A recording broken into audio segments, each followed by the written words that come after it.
मंडळी, एक वाटी भगर स्वच्छ धुवून पाण्यामध्ये 2 तासासाठी भिजवून घेतली. मिक्सरच्या भांड्यामध्ये घालून छान अशी वाटून घेतली. त्यानंतर हिरवी मिरची, अर्धी वाटी शेंगदाणं, उकडलेला बटाटा घालून छान असं वाटून घेतलं. त्यावरती थोडंसं गरजेप्रमाणे पाणी घातलं आणि हे मिश्रण आहे ते त्यामध्ये 2 चमचे दही आणि चवीपुरतं मीठ घालून व्यवस्थित असं बारीक करून घेतलं आणि भगर वाटून घेतलेले आहे त्यामध्ये हे टाकून व्यवस्थित असं मिक्स करून घ्यायचं आहे. 10 मिनिटासाठी हे मिश्रण रेस्ट करण्यासाठी ठेवून दिलं. पॅनला व्यवस्थित असं तेल ग्रीस करून घेतलं. वरतून थोडंसं पाण्याचा शिंतोडा टाकून घेतला आणि टिश्यू पेपरनं पुसून घेतलं.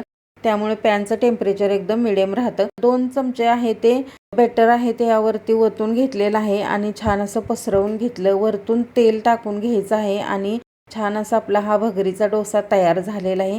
उपवासासाठी तुम्ही छान असा हा पदार्थ बनवू शकता. त्याचबरोबर दह्यासोबत खाऊ शकता किंवा हिरवी मिरचीची चटणी बनवली तरीसुद्धा चालते. नक्की ही उपवासाची रेसिपी तुम्ही ट्राय करा आणि कमेंट करून सांगायला विसरू नका. धन्यवाद.